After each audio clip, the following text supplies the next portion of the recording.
They took the purse and left the wallet. We listen and we don't judge. Why are you not at home?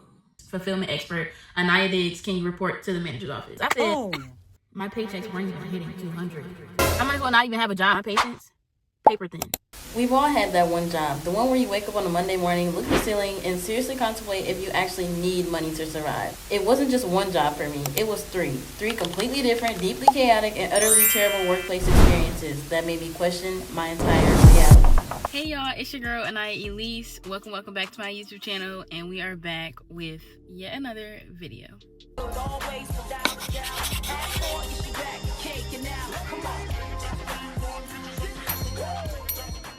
As y'all can tell by the title, we are doing something different today. I'm going to be telling y'all not one story, not two stories, but 3 short stories in one video.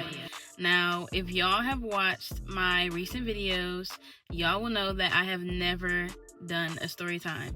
And I'm super excited to tell one because, like, my life is a movie. So boom, y'all see the title, and it's about to be about 3 different job experiences that I've had. I just want to bring awareness, and like normalize, you know, speaking up at jobs when they're treating you terribly. And also, if y'all have any crazy job experiences, I would love to hear them. Like, let me know in the comments down below, or hit up my Instagram. Let me know in my Instagram. So let's get started. All right, so boom, I'm gonna go in chronological order. The first job I'm gonna be talking about is Walmart. Now, if y'all live in Michigan, then y'all probably gonna know what Walmart I'm talking about, but I'm not gonna be saying locations for safety purposes. Rewind back to 3 years ago. I'm 16 years old, and kind of freshly getting into like different jobs and stuff like that. And I decided to apply to Walmart. Now, this Walmart is the closest Walmart to my house, but the reputation is garbage. Like, it's literally ghetto there and everything. But amidst that, I applied. I ended up getting the job, and I was excited because this was my first job that I was about to get paid like $15 an hour. I do the orientation, like everything's cool, but a probational period. Basically, I'm going through my probational period, like everything's cool, everything's straight. I'm working as a cashier, and mind you, when you work in retail and stuff like that, most of your shifts, if not all of them, are going to be at least 8 hours. So standing on my feet for 8 hours already was like, you know, and mind you, I was still in school as well at the time, so it was a little rocky. After my probational period is when stuff starting to hit the fan. So the first strike, okay, we listen and we don't judge. One of my items got stolen. Yeah, so I am like getting off my shift. My parents are like, hey, like, we're here, we're just coming in to grab a couple of items, and we're in this aisle. They tell me what aisle they're in and stuff like that, and I'm like, okay, let me go to the back, grab my stuff, clock out, and I'll meet y'all there. Well, how about I go to the back, and I'm looking for my stuff. Mind you, in the back, like, employees room, if y'all don't know how most of them are set up, you have your cubbies, you have your lockers, you have like separate rooms where like you can go take your break and stuff like that, and your lunch and all that crazy type of stuff. And then you also have like little racks where you can hang your coats and jackets, stuff like that, depending on the season. Well, I go to the cubby to like grab my items and get ready to go. And mind you, a little bit of like a disclaimer, I forgot to tell y'all this, but basically when I was hired, they told me that like you had to be there a certain amount of time to use the lockers. I believe them because, again, like, you know, I was just trying to abide by the rules. Go to the cubbies and I don't find my purse. Y'all, how about my first immediate thought is like, okay, I might have misplaced it somewhere. So I'm going to like the break rooms and everything. Like, I'm searching everywhere at this point. I'm searching the different cubbies and stuff like that, because maybe I put in a different cubby without knowing. It's nowhere to be found, nowhere. And so I'm sitting here like panicking at this point because like I had my state ID in there, I had some money, a little bit of money on in there, and I had like some other stuff, my school ID, like things of that nature. You know, that's important. Like, somebody could take your identity. And so I'm sitting here kind of like freaking out, but like the first thing I do is go like tell my parents, stuff like that, because they was waiting on me.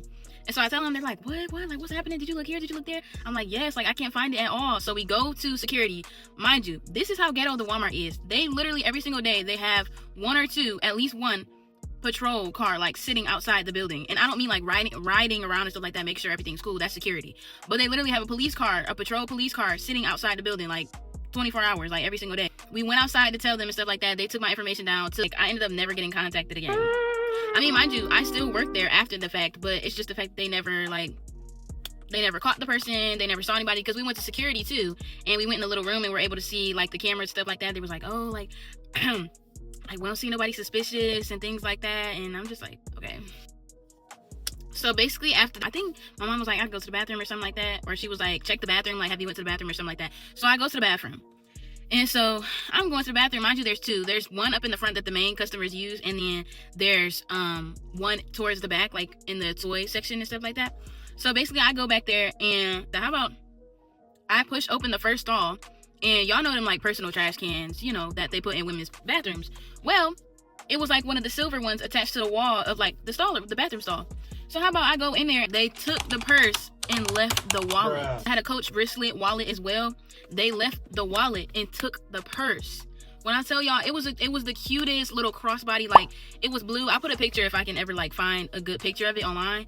But literally, like, it looked retro. It was so adorable. And my parents ended up buying me a new purse, which I love. But no, yeah, so that ended up happening. But did I leave? No, I did not leave because Aniya wanted the munyon. Strike number 2 is when one specific shift I remember, I was about to go on my break. And so, like, but I had to finish up. My managers, like, never let me take my break if people started popping up and, like, there was a long line. They never let me take my break until the line was gone. Okay, like, I'm finishing up the line and stuff like that. And, you know, the people are going down. Like, I'm starting to get done with people. I just hear somebody, like, talking to somebody else in a different line.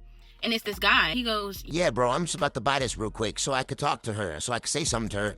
So in my mind, I'm not paying nothing, like, I'm not paying no attention for real, because it's like, he's probably not talking to me. He gets in front of me, I start scanning his stuff, and you know, they tell us you have to make conversation with people. So I'm like, okay, like, how are you? Did you find everything okay today? Stuff like that. And so he's like, how are you today? Or something like that. Just starts making a conversation. I'm like, good. And he was like, can I have your number? You're going to jail. You're going to jail. Y'all will never believe what my manager said to me. I was able to get one of the other cashiers that was like next to me doing the lane. She had came over. I just had her like finish ringing him up and stuff like that because I felt very weirded out. I told my manager afterwards. My manager was like, well, you know, you just have to pay those people no attention and stuff like that, and you know, they'll do that. It's like, they'll do that, baby. I'm a minor. Like, what do you mean they'll do that? So strike three is literally where, so basically, sometimes they put me at self-checkout, sometimes I'd be a cashier, depending on, you know, how they felt for the day. So I'm at self-checkout with this girl. She's not important, so I'm not gonna give her a name. But I'm at self-checkout with the girl, and like I come over like from the bathroom or whatever, or something like that, and there's like something spilled on the floor. And so, mind you, like that whole time I was there was no like training for real, other than the usual computer training. There was no like, this is how you do this is where you find this type vibe. I basically was just out there freestyling. And I'm telling my manager and stuff, because the other girl had walked away. I'm telling my manager, and she's like, you're supposed to grab this, and you gotta mop this up. I gotta go help somebody else do this, but you have to mop this up. You don't know how to do this. And so I end up mopping this stuff up. Okay, that's cool. All right, let's go to the next story time. This second job is Kroger that I worked at. Like I said, I won't be telling the location, but anyways, I worked at Kroger for not even 6 months before they 1, 2, 3 released them. And let me tell y'all why. So basically, I was working with my sister, Buddy. We're just gonna call her Buddy. I was working with Buddy, and she had already worked there for like I want to say like a week before I had started working. And so we had different positions. She was like a bagger. Those who like kind of know about Kroger know about they have cashier clerks and they have baggers standing at the end so they can like bag people's groceries. Yeah. So basically, that's what she did. What I applied for was a fulfillment expert. Now, for those who don't know what a fulfillment expert is, it's basically, let me kind of speed this up for y'all. A fulfillment expert is basically somebody who goes around the store shopping for other people when they put in online orders. I was doing that for a good little while. I did my training, like the first story, like, you know, I was all good and set. And I had already had a little bit of experience in retail. And it was like, okay, cool. Literally, like, train me in person. Like, that's the only difference between Walmart and Kroger. They trained me in person for a bit. So I got to feel everything and got to know everything. And boom, I get to start working by myself, walking around the store doing people's orders on my own. And so basically, I'm doing orders and stuff like that. And, like, the days are going by and stuff. And as I'm doing my, like, orders and stuff, I come across items. Like, we had a little phone where we scan items and stuff like that to check the items in that people ordered online. And I'm using my phone. Most of those orders, like, I couldn't find the item. Like, those items were either like in the back somewhere, or like just non-existent. Like, if y'all don't know fulfillment, they time you basically on how much time you have to fulfill the order. Somebody puts in a grocery order or like a cold order or something like that, they give you about 20 minutes. to get around the store, collect your things, and pack up their bags and get it set straight. Now, if it's like a regular grocery order, like nothing's cold or like nothing has to be like temperatured or anything like that, they still give you a good 30 minutes. Now, I know what you're thinking. Aniya, like, how can you not go around the store and, like, pick up items in 30 minutes? It's not just 15 items in 30 minutes. It would be excessive. Like, literally 40 items, 40, almost 50 items in 30 minutes. Basically, we had this thing called INF. If we didn't find the item, INF was what we would click on, which INF stands for item not found. And so I'd be clicking INF and stuff like that. I'm sitting here thinking in my head, I'm like, okay, if we're timed, y'all want us to get this time through and stuff like that, and it messes with our store times if we go overtime still getting groceries, how are we supposed to check with y'all before we INF every single item? That's what I'm thinking. That's my mental. I just go about INFing stuff because the first manager told me that was cool. Like, I ain't worried about that. I'm not gonna lie. Well, I called in twice. Now, let me tell y'all the first time I called in. The first time I called in, my sister was taking me to work, and I literally threw up on the way there. Like, I kid you not. We were turning the corner and I threw up because I took some medicine and did not eat. I called in and stuff, and I'm telling them, like, I'm sick and stuff. I'm sitting here, like, we literally pulled up at work. I'm like, no, I'm going to go in. I need to tell somebody and stuff like that. I go in. I couldn't even make it to see nobody. I had to go to the bathroom, and I was literally heaving over the toilet. But mind you, Buddy still worked with me. So she went to go tell somebody, hey, my sister's sick. Like, she can't come in today and stuff. So I ended up leaving, going back home, and I called up the store, and they was like, okay, like, that's fine. Like, you know, feel better, stuff like that. Now, the second time I called off, I called them and I'm like, hey, like, it was like a last minute celebration of like my dad's birthday or something like that. I didn't tell them that, but I was like, hey, like, you know, I was wondering if it was okay, like, if I called off, basically, like, if y'all needed me. And she was like, or no, I asked her, I'm like, hey, like, how do you call off, basically? And she was like, oh, like, you know, you're cool as long as you just checked in with me, so you're cool, like, you don't have to worry about anything. I'm like, okay, cool. Little did I know it was gonna come back and donkey kick me in the face. All right, y'all, it's a different day, but I'm back. I got my makeup done. Well, I didn't get my makeup done, but I did my makeup, and I just wanted to come in and finish the video. So where was I? I called off 2 times, and after that day the second time that I called off, I ended up going back to work the next day. Now, when I went back to work the next day, everything was cool at first. I had clocked in the back and then came back to the front to like get all the materials that I needed to get started for work. I started working, I'm starting to scan stuff in, and then the PA turns on. Y'all know the PAs like on the ceiling of stores and stuff like that?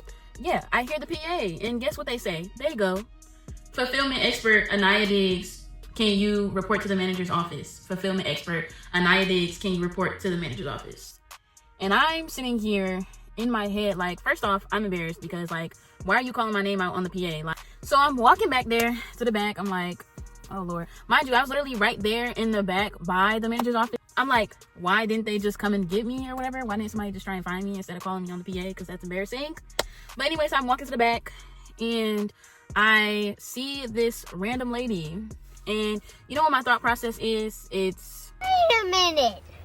Who are you? yeah. So I'm walking in there. I'm like, hi, like, how are you? Mind you, like, never seen this lady a day in my life. And so the lady starts talking and she's like, I've noticed that you're already called off twice and you've been INFing a lot of items and not checking with people, and that's unacceptable. We're gonna have to like release you. Mind y'all, the second time I called off, the lady was like, oh, that's fine, because I asked her, I'm like, is there gonna be any, like, you know, am I gonna get any cutback for this? Am I gonna be like, you know, punished for this? And she's like, no, like, you're all good as long as you check with somebody and you check with me, so it's fine. And so I'm telling the lady basically what I did. Like, I have been checking with people when I INF stuff, and like other times I didn't check with people, because if we, like I said earlier, if we run out of time and we're going overtime, they're gonna say something 9 times out of 10. If we are too slow, they're gonna say something. If we're like you know what I'm saying? Like, there was so much, I ain't gonna catch no cutback. So I was just INFing some stuff. Mind you, I had looked for the stuff before I INF'd it and all that extra.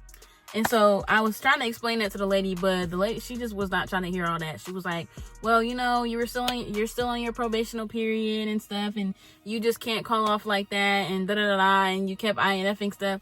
Mind you, she didn't really keep saying, like, the main reason why she said that they had to release me was they kept saying that I kept calling off. But mind you, technically I had only called off once. The first time I literally got sick. Like, I got sick on the way to, literally my sister was turning around the corner to my job, and I was like, I didn't even get to say, like, can you pull over or anything. I just opened the door and threw up.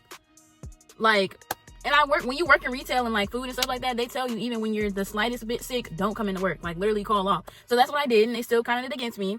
And the second time when I called off, they said it was fine. They said I wouldn't get no cutback for it. I let them know my name. I let them know, like, I had just came to work and stuff like that. I'm a new employee and stuff like that, the lady still said it was fine for me to take the day off. So I was telling this lady everything. Like, I was telling her the details, who said what, because I had receipts. And y'all wanna know what she said? She said, we still have to release you. So I'm walking out of there, and I'm like, okay, whatever. Like, I'm grabbing my stuff from the locker. I'm texting my parents, like, can you come get me? I'm already irritated. Like, my sister is walking back in the break room and, like, asking me what's wrong and stuff like that. And I'm basically like, they just let me go, and they shouldn't have, because technically I only called off once, and they're just not on nothing. And, you know, that was basically that. And my mom was basically like, oh, you know, you can, like, fight to get your job back and stuff like that. But I'm like, why would I even fight to get my job back at a place that don't even really want me there for real? Like, that lady just was not trying to hear it. You hadn't heard nothing from me. You hadn't, like... And then the fact that, I meant to tell y'all, when the NPC lady was telling me basically, like, you've been INFing too many items and stuff like that, she also said, yeah, I've heard from people that you were just, like, I don't know if she said being rude or something off the wall, something crazy. And I'm sitting here, like, respectfully, like, who were those people? Like, who were those people? And mind you, she couldn't say no names. So I'm like, I'm literally just starting to work here, and you talking about people are already starting to say stuff about me. First of all, girl, I'm to myself. I'm quiet. I don't do anything to anybody. I go in my shift, get my work done so I can get the pay and leave. Like, I don't really, like, and that's with any job. Like, I don't really mess with people like that. So the previous job, like, literally that I freshly just worked at, it's a froyo place called TCBY. And I started working there about, I had been working there for a couple of months. So at this point, I had worked there for, like, I want to say almost 2 months, almost 3 months, like the end of 2 months, making it 3 months. So basically, I'm like, I applied there. It was fairly easy. Like, I went in, got the paper application, filled it out while I was there, and, you know, gave it back to them, and ended up interviewing with this girl, which... Let me give her a name because she's important to the story. She's one of the people that's very important to the story. So I'm gonna call her Gabby because all she did was talk for real. Now let me get to the good stuff. Gabby comes and interviews me, and she's talking about, mind you, she hadn't said how much I was getting paid. That was strike number one. She was just saying, you know, it's kind of like, it's a low amount, but you get paid tips, so it's really $15 an hour or whatever. And in my head, I really just, like, needed a job. So that was my mistake for not asking her specifically how much did I make before tips. And mind you, like, it's not guaranteed that you get tips. It's depending on what the people feel. And also, you guys will find out later in the story why, like, I feel like tips mattered to me, but it didn't really matter when it came to that job. After Gabby interviews me, she's like, oh, I'll contact you, da-da-da. I mean, I get the job, great. Everything's cool. Like, I end up coming in and training with, I want to say 3 other people, because I was training with this one girl, which I'm not even really gonna give her a name because she didn't work too much that she's irrelevant in the story. So I interviewed with this, I was trained with this one girl, and then there was 2 other girls that I had ended up, like, meeting kind of halfway through the training process. I hadn't really seen Gabby. I saw her, like, every other shift because she was, like, the main manager of that one location. And then there were, like, supervisors that like was literally in the shift. But also one thing I forgot to go back and tell y'all is that in, like, the interview after she, like, hired me and stuff like that, she told me, yeah, like, since you have so much experience and stuff like that, I'd like to not only make you a team member, but make you a supervisor. So in my head, I'm like, okay, like, I'm really about to be getting paid $15 an hour. Like, this really about to be cool for me. No, it was not cool for me. After I do my training and stuff like that, like, strike 2 was, like, there were 3 tests, literally. Like, I was already hired, but they wanted to make sure we knew some stuff, which half the supervisors, I mean, more than half of the supervisors, if not all, did not really care about what went on around the store. Like, they was the chillest people. Like, they were like, it was like working with Rick and Morty, I ain't gonna lie. But so basically, after my training, I take my test and all that extra stuff. Like, I'm cool. It's just knowledge based stuff, basically. So I'm starting to work, and as I'm getting deeper into, like, the time that I've been working there, I get put into a group chat. Now, this group chat is like a text work message group chat. Like, it's not GroupMe, it's not Microsoft Teams, it's nothing legit. It's literally a text group chat with everybody's numbers, which I already hate. That should have been strike 3 because, like, it just really should have been, like, that's messy, it's unprofessional. Anyways, so I'm in a group chat and stuff like that. Like, they're texting every other day, like, oh, don't forget to do this, don't forget to do that. Like, who has been trained on this, who has been trained on that, like, you know, just involving us in the group chat. Baby, they tried to have me working from 3:30 to 5. Bruh. They tried to have me working from 7 to close, and they close at 9. Bruh. Any tips that we had to be shared between all the people who were there working that shift. Which, I know what you're thinking. Like, that's cool. Like, why are you tripping, Aniya? Well, I'm tripping because, mind you, it'd be 2 to 3 of us there. Okay, if people pay with a card, like, that's cool. It's whatever. If people pay with a card, it automatically goes to your check or whatever. But if people pay with cash, which was nine times out of 10 how people like gave tips and stuff like that, it had to be split between 2 to 3 of us. And mind you, by the end of the night, some days were good, some days were bad. Some days we literally had like $10-11 in tips. Splitting that between 2 to 3 people is like cool, it's whatever. Like we each get, if it's 2 people, we each get 5. Like that's fine, I don't care. But literally there was a couple of days where we literally only had change. So for you to sit here, okay, hear me out. For you to sit here and give me like 75 cents in change, and I'm just like, I'm just putting that out there. 75 cents in change or 15 cents in tips or whatever, keep it. Like, literally just keep it. Thinking back on it in the moment, I was positive about it. I was like, you know, I even did little videos to keep, you know, to keep my morals high. You know, I was making, if you haven't seen those little videos, then you can go watch it. It's on TikTok. But I was making videos. I'm like, hey y'all, day 1 of like saving for a car and stuff like that. And it was just tips. Like I put all my tips. I bought a piggy bank with one of my paychecks. I put all my tips in there and stuff like that to save up. Mind you, y'all, my paychecks weren't even hitting 200. That's what you could do at least, is hit 200. They were barely hitting 200. There was this one paycheck. I literally had got like 180 something, and that was plus tips. Like I was about working 3 hours, like towards the end of my time there, I was about only working 3 hours a week. 3 hours, because they had me working 3:30 to 5s for 2 days a week. 3:30 to 5s or 7 to 9s, two days a week.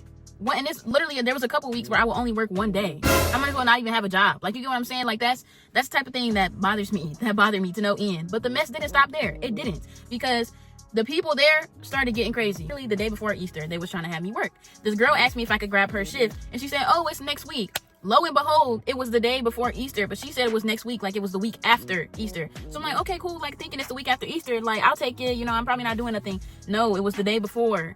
And so I was stuck with a shift that was the day before Easter, and like it needed to get gone. It really needed to get gone. And the thing that frustrated me was everybody was asking me to pick up their shifts and stuff like that. And you know, if I wasn't doing nothing, I was willing to pick it up. Like, okay, that's cool. But then when it reciprocated, when Aniya needed somebody to pick up her shift, nobody took it. Look around, everybody on mute. Because, like, literally nobody took it. Like, it was always, no, I got family stuff. No. And so I had to contact my manager. I'm sitting here trying to get rid of the shift that's the day before Easter. Gabby just was not answering. And so I'm calling her. Voicemail, calling her. Voicemail, calling her. Voicemail. So I'm contacting the people that's there. I call the store. I'm like, hey, like, who's in right now? And stuff like that. I'm talking to the supervisor. He's like, what's wrong? I'm sitting here texting him like a whole paragraph. Like, I didn't know this. I didn't know that. So he's like, okay, let me call the other location and see if somebody could take your shift. Bam. Somebody was able to take my shift from the other location. I'm like, okay, thank God. But the mess did not stop there, y'all. How about Gabby was reading my messages but not answering? Whoa there. Okay. Gabby puts a long paragraph in our work group chat. She's like, hey, can people stop? I need people to stop texting me. Like, I'm going through some family trouble right now. I need people to just stop texting me for the rest of the week. And I'm like, I'm thinking in my head, I'm like, I know that message is about me. I know that message is about me. But my thing is, she could have texted me personally and be like, hey, like, I need you to stop doing this. Like, I'm going through this. I need you to give me a little bit of space. You are a manager. Like, I'm not trying to be rude or anything, but you're a manager. That's kind of your job to handle the business. Like, if you got something going on, all right, just let people know straight away. Don't throw shade and not answer the people who's trying to text you, trying to get in contact with you about the job so they don't get fired. So they're trying to cover their tail. So I look on the schedule and my next shift just happens to be with Gabby, and I'm like, oh, like, I love it. I literally love it. I eat that up for breakfast. Why does the other manager, which I didn't even know she was in the group chat, I'll name the other manager NPC because she didn't really matter like that. I didn't really care about her. She was very, like, I kind of think that she was racist, but maybe that's me. Why does NPC put a message in the group chat saying, oh, Gabby is coming back to work today. I'd really love if we could, like, basically carry her through the shift. She's coming back to work today. Can we just do the work and not really ask her to do much, like, because she's going through this, My thing is, why are you not at home? Why are you, if you're going through stuff, don't have the person that's there with you do all the work and you're just sitting there collecting money. Pass and go, readily. Mind you, at this point, it was getting kind of warmer. Like, we were starting to have those warmer days. I'm at the shift with Gabby, and mind you, I came late, and this was like my second time coming late or whatever. And I was already kind of paranoid because I know what being late gets you written up and fired. But my thing is, like, I don't drive. I can drive, but I don't have my own car to drive. I get dropped off most of the time. So that was my work situation. And I'm like 2 minutes late, and we have like a grace period of 5 minutes. So I go in there, I'm like 3 minutes 2 to 3 minutes late-ish, and I'm expecting her to say something. She didn't say anything. She was on mute, literally. Because, I mean, there was customers out there when I had walked to the front, like to walk towards the back or whatever, where the employees go. But there was like some customers there, so I had to hurry up and clock in, wash my hands, and like help them, because she didn't get up. She acted like nobody was out in the front. And as soon as I'm thinking I'm cool, like I'm about to sit here and just wait for people to come, she turns and she's like, let me act this out. She's on the computer, right? And there's a chair like right in the back, right there. So I'm sitting in that chair back there, right? She's typing on the computer. She's doing whatever. She's not even doing no work. And then she ends up being on her phone. So I come back and sit back there. She turns, she's like, I'm gonna need you to watch your tardiness. If you're late again, then I'm gonna have to write you up. I'm just like, okay. Like I already knew I was late. I already was expecting something, but at the same time it was like attitude? You could have said that in a nicer way. Tell me why the whole shit, she's just sitting in the back. She's sitting in the back doing nothing. And that pissed me off so bad, because customers would be in there and then a line would form, and then the DoorDash thing would start going ping, ping, ping, and she'd do the DoorDash order. How about, there was customers out in the front, right? Like 3 or 4 customers.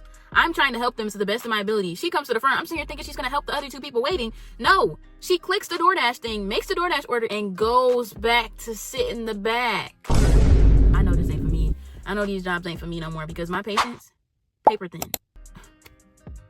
And you just sitting there like a bump on the log, collecting money, pass and go. I should have reported these people, but I'm like, I just be trying to be hands off sometimes, but I really got to get in the paint with these people. I truly do. Like, for y'all to sit there and basically treat me like borderline garbage, like I was just Cinderella locked up in the castle, had to scrub the walls with a freaking toothbrush, like help customers while doing the dishes, while also stocking cups and doing all that extra. Like, hello? Like, I'll get it if it's like 2 people out there, but a line was literally forming and y'all were still back there doing whatever y'all was doing. Like, I really should have reported y'all and shut TCBY down. And then the fact that I had questioned Gabby on the fact that, like, she was only scheduling me for like an hour and a half, after my mom said, like, why are they scheduling you for like an hour and a half or whatever? That don't make sense. So I questioned her, and she was like, basically the store just doesn't have a lot of money for people to just be on the clock earning money. And I said, that's pretty ironic. So if I called corporate and said, well, you know, your manager on this so-and-so street on this avenue is just sitting there on the clock making her other team members under her, not even supervisor, work with a list, with customers, with a whole line, stocking cups, doing all this extra stuff, and she's not doing anything, sitting here on a chair, babe, you're fired. You're gone. The fact that after that shift, there was a text in the group chat like, hey, Gabby's going out of town. Gabby sent the text in the group chat. She's like, hey, I'm going out of town. Please don't contact me for the upcoming week. If you need any help or anything, have any issues, contact your supervisors or contact NPC, but I'm going to be out of town, so therefore don't contact me. So I'm like, okay, whatever. I drove to school because I go to Oakland Community. Drove to school that morning and got a text from NPC herself. And she was like, good morning, Aniya, like, you know, trying to be sweet. She was like, good morning, Aniya, like, I just wanted to let you know that, like, going forward, we don't currently have the space for like extra employees.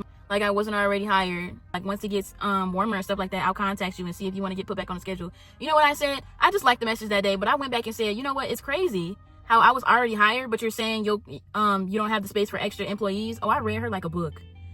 Story ending. Over. Period. Clock that. I had the last word. And then I blocked her afterwards and took myself out the group chat, out the work group chat or whatever. So, and no sooner than that, I got an email from the hospital like, hey, we're doing open interviews. I said, hey, period. But okay, y'all, I just want to end off the video real quick because my man is calling me and I got to answer that phone. Bye. Love you. Make sure to comment, like, and subscribe.